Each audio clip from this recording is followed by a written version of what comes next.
হাসপাতালে ছোট্ট শিশুদের সেবা দিচ্ছে কুকুর। শিশু রোগীদের সঙ্গে সময় কাটানো কিংবা তাদের একটু ভালো অনুভব করানোর চেষ্টায় নিয়োজিত পোষা প্রাণীটি। সেবাদানকারী কুকুরগুলো হাসপাতালে আসতেই তৈরি হয় আনন্দ ঘন মুহূর্ত। এগুলো সাধারণ থেরাপি কুকুরের মতো নয়, এরা বিশেষভাবে প্রশিক্ষিত পূর্ণকালীন কর্মী। শিশু হাসপাতালের সংবেদনশীল ইউনিট, চিকিৎসা কক্ষ কিংবা জটিল প্রক্রিয়ার সময়েও পাশে থাকতে পারে এসব কুকুর। যুক্তরাষ্ট্রের বিভিন্ন শিশু হাসপাতালে দ্রুত বাড়ছে এসব বিশেষ কুকুরের ব্যবহার।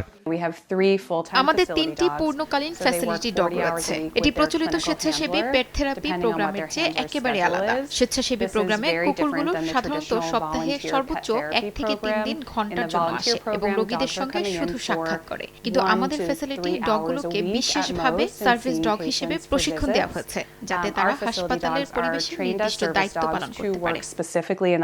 হাসপাতাল কর্তৃপক্ষ বলছে, শিশুদের মানসিক স্বস্তি বাড়াতে এর গুরুত্বপূর্ণ প্রভাব রয়েছে। বিশেষজ্ঞদের মতে অল্প সময়ের জন্য হলেও এসব কুকুরের সঙ্গে সময় কাটানো শিশুদের মানসিক চাপ কমায়, ব্যথার অনুভূতি হ্রাস করে এবং হাসপাতালে থাকার ভয় দূর করতে সহায়তা করে।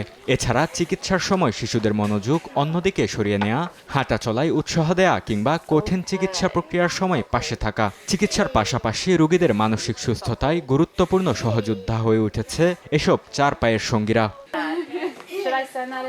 বরকতুল্লাহ, সময় সংবাদ।